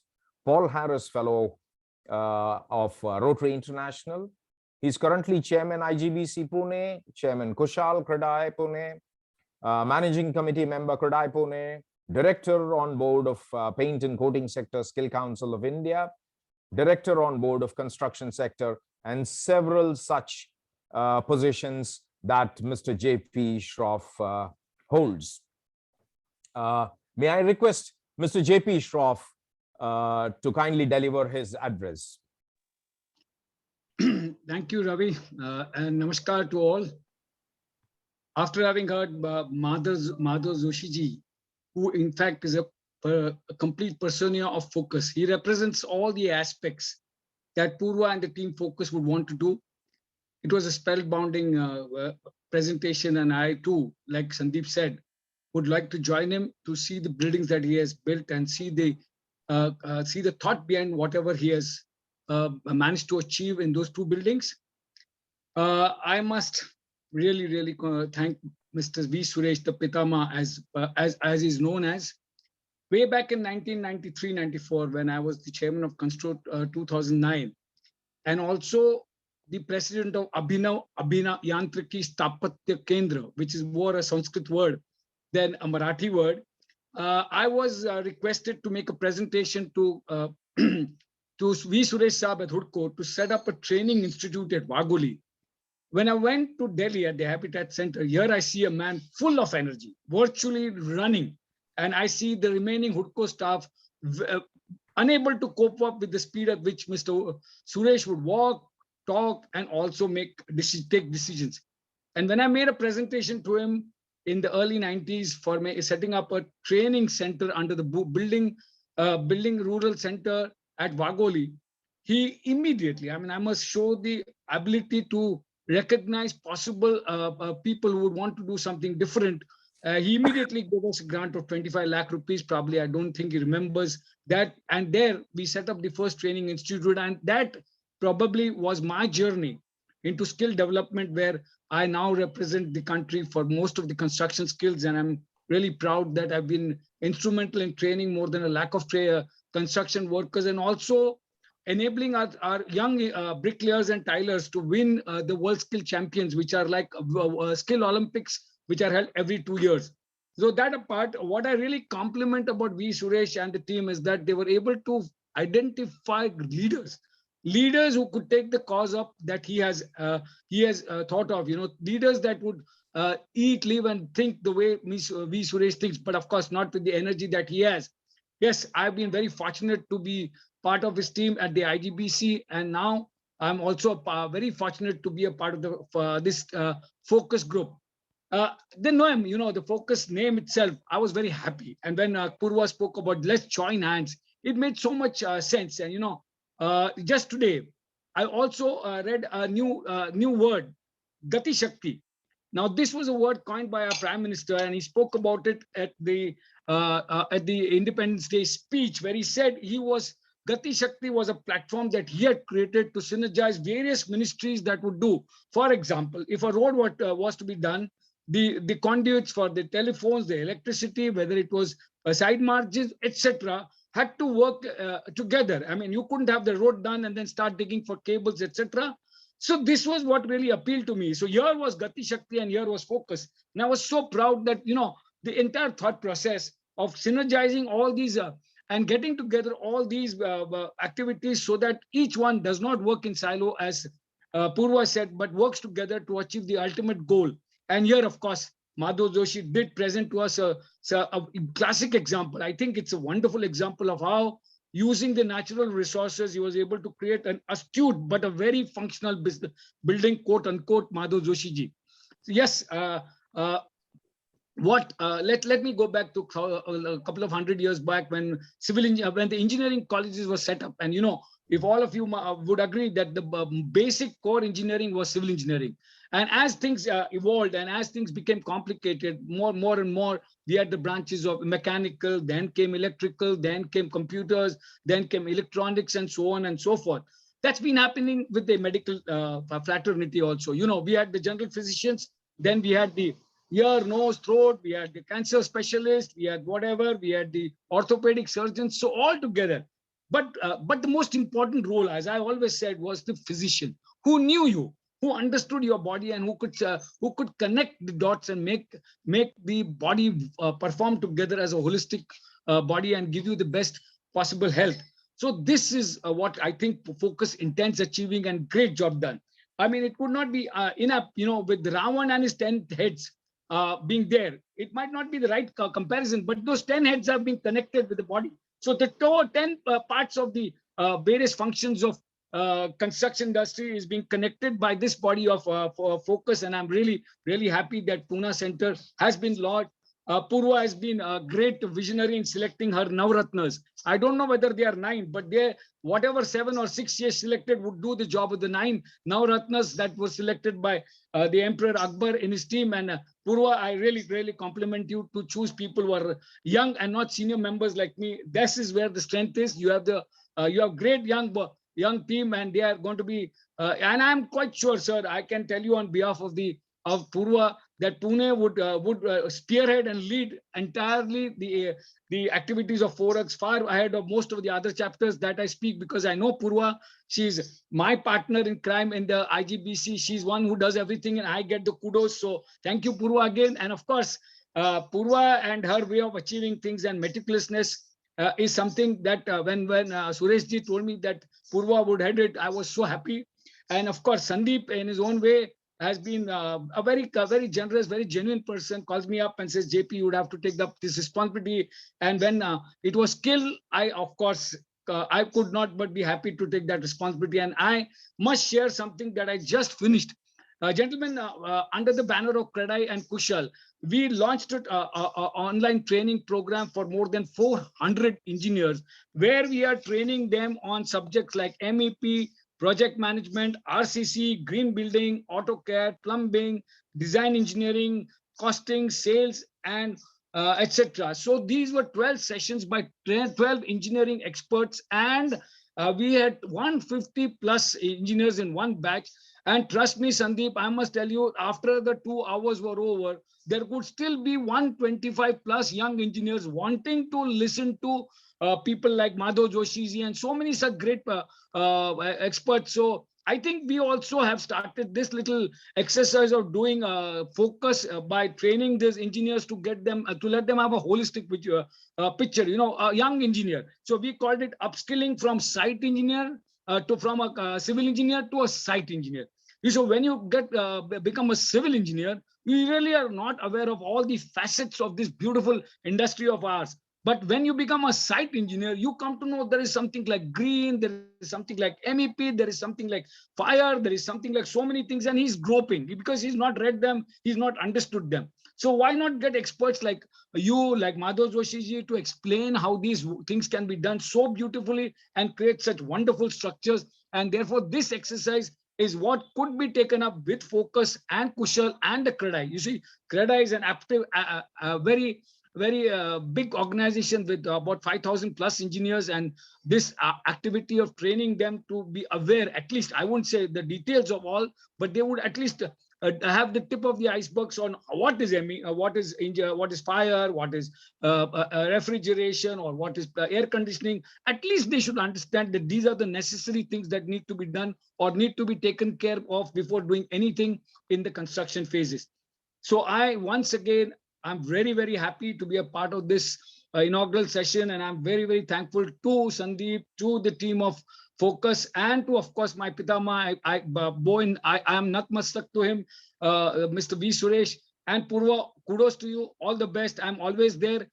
Please do call upon me any time of the day, and I'm there to see that this focus of yours becomes what you call the best center of the country. Thank you very much. Thank you. Thank you. Ravi? Sorry, thank you, Mr. Shroff, for the eloquent address. We simply like the analogies that you provided.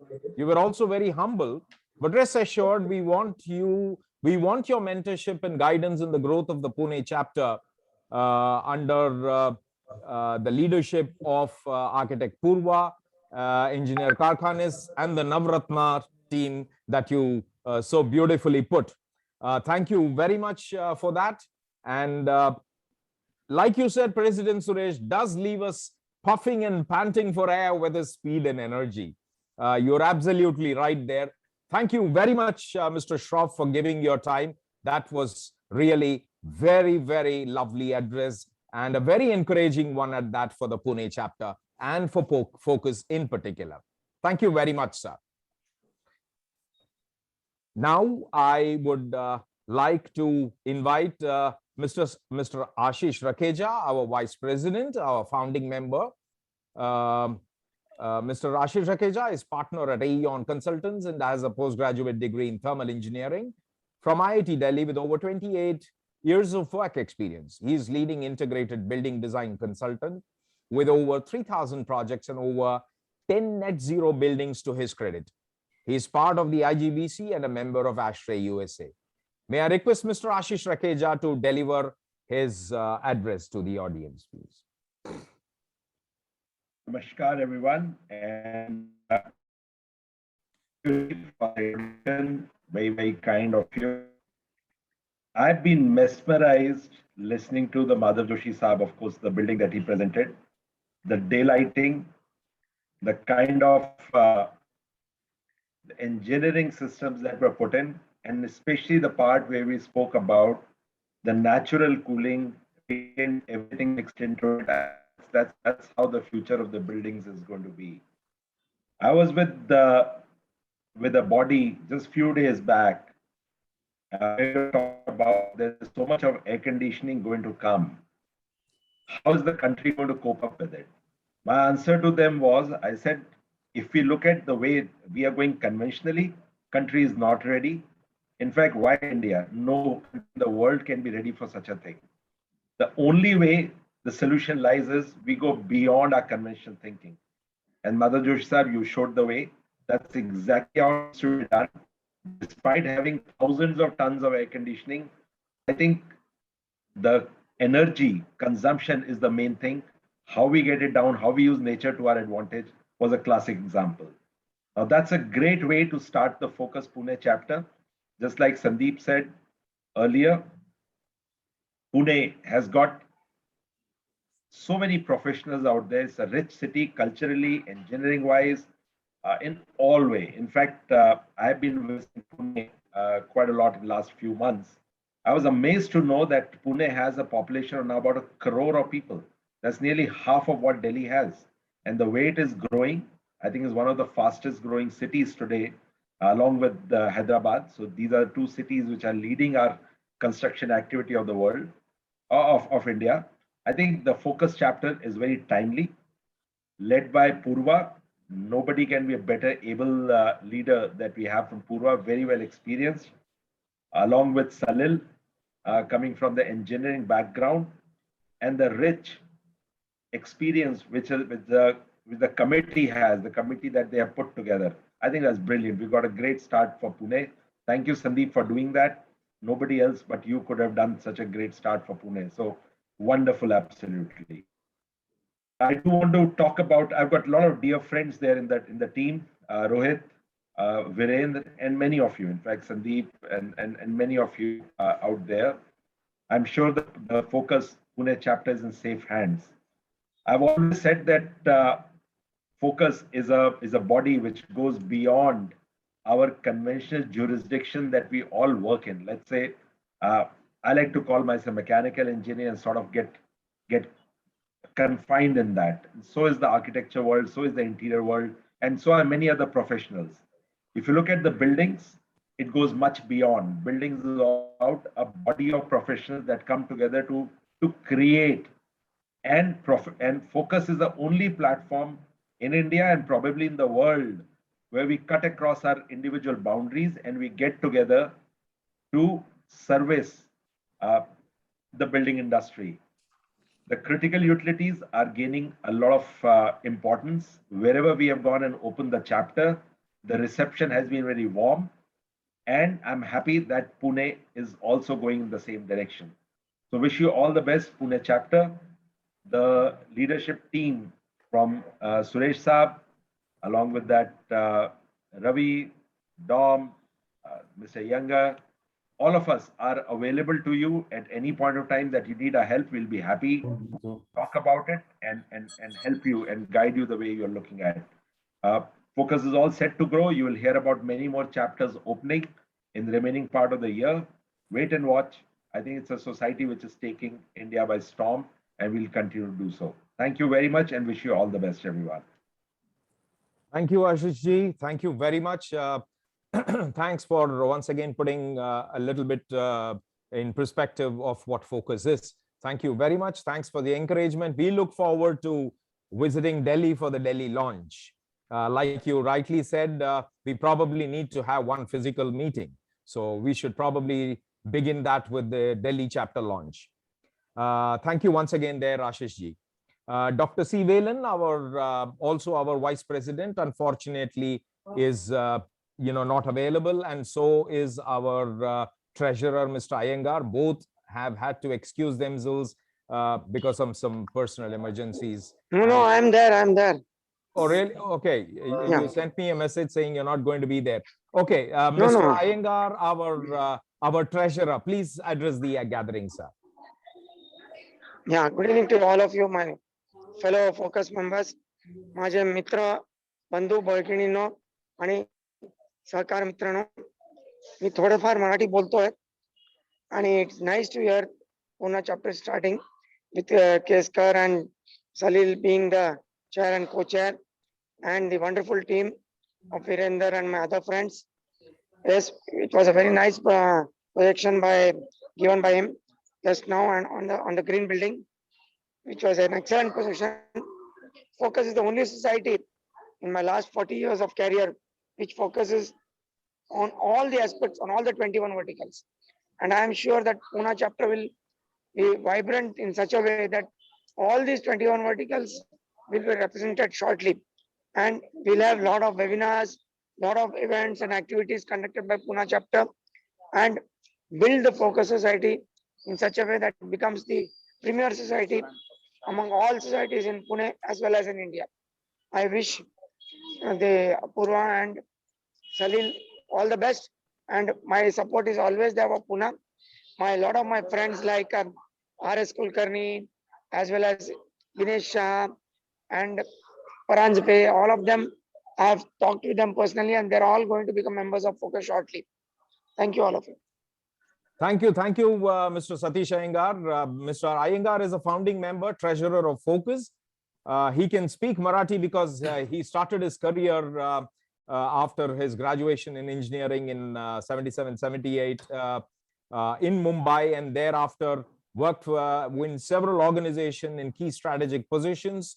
And subsequently, the entrepreneur bug bit him, and he became a consultant and is a leading MEP consultant today based out of Bangalore. That is Mr. Iyengar for you. Now, we are coming to almost the end of the program. We will quickly have our General Secretary, deliver his address.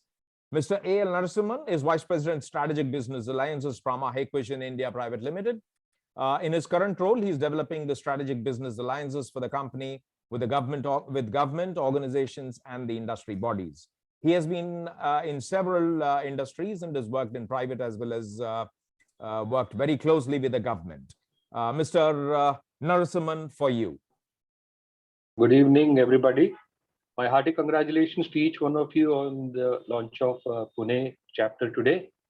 As General Secretary, I'm very happy that one more feather in the cap of Focus is being added on a very auspicious day of Dussehra. Focus is a registered society under the Cooperative Society Registration Act, and all the systems and processes which are required to be followed as per the bylaws of the society are being followed religiously by Focus. We have 4 management councils, starting with the Core Management Council, followed by the Apex Management Council, which also includes the founding members. Then we have the Development Council, where we have several verticals, which are headed by the chairs and vice chairs of the various verticals. And finally, the Governing Council, which comprises of the head of the various fraternal organizations who are supporting Focus. We conduct the Management Council meetings every month and the Governing Council meetings once in a quarter. We are completing 1 year as on 26th of October, and our AGM is scheduled on the 20th of October. I'm happy to tell you that the audit report is very encouraging. The finances are under the watchful eyes of Mr. Satish Iyengar, our treasurer. He is being handled very well by chartered accountants appointed by Focus. On the as far as the membership is concerned, as our president already mentioned, we have over 285 members, which comprises of over 20 members as corporate members in the society. We look forward to more members joining us, for which we need support from each one of you. I request each one of you to ensure that your contacts and the relationships that you enjoy within the society and with the industry may be utilized to bring in more members for Focus, because we have big plans to develop and become a formidable organization. With this, I thank each one of you and congratulate once again for joining Focus. Thank you. Thank you very much, Mr. Narasimhan. Thanks for placing on record that we are fully compliant. And I would very quickly ask our event chair, Mr. KP Dominic, who is Managing Director of a marketing consultancy firm called Blue and Grey, to quickly deliver his address. He has over 30 years of fire and safety industry experience. Mr. KP Dominic, our event chair. Thank you, Ravi. With just 2 lines, to make great nation, we need to join hand and connect the dots. So we are here to connect the dots in critical utility services. I'm here to put one team to facilitate you to conduct various programs, especially skill development and all that, and any marketing support, we are here. Thank you very much. All the best to you. Thank you. Thank you, Mr. Dominic. Thank you very much. We are at the end of this evening's launch program. May I request Engineer Salil Kharkanis to deliver his vote of thanks. Thank you. Good evening, all of you. It is actually a great honor for me to get the opportunity to thank all of you dignitaries. On behalf of Focus Pune chapter, I would like to express my gratitude to all for their attendance and contribution. I extend my gratitude to our keynote speaker, Architect Madhav Joshi sir, to take time out from his busy schedule and to grace this event. Thank you, sir, for inspiring us with this mind-blowing presentation covering the IITM project. I mean, with all honesty, had I not known you and the project myself, I would have easily fallen prey to the fact that this is a proposed project going to come up after 20 years and not a completed project. Amazing, amazing presentation. Special thanks to you, Jai Prakash Rao sir, for the inspiring and encouraging words on this special day. I must also thank our backbone of Focus, President V. Suresh ji, Ravi Shankar ji, Architect Sandeep Shikre ji, Shri Ashish Rakhija ji, Dr. C. Velan, Shri A.L. Narasimhan, Shri Satish Iyengar-ji, Shri K.P. Dominic-ji. Thank you so much, all of you. I must certainly mention and acknowledge Mamta-ji from the Secretariat, who's been working hard to put together this event so that this launch could have been such a big success. Thank you so much, Mamta-ji. Once again, thank you to all of you for making this launch a great success. Have a great weekend. Happy Vijayadashmi. Thank you. Thank you, Karkanis-ji. Thank you very much. As we close this evening's program, let us rededicate ourselves to fight ignorance with knowledge, selfishness with selfless attitude, disharmony with harmony. Let us become one in a pursuit of excellence. Let us now focus. Happy Dashera to all of you. Thank you. Thank you, Ravi. Thank you all. Thank you, everyone. Thanks a Thank you, lot. Sandeep. Thank you. Thank you, everybody. All the best, Pune chapter, everyone. Thank Have you a so great much. Thank you. All Thanks the a best. lot. Thank you. Bye-bye. Thank you all. Bye-bye. Thank you so much.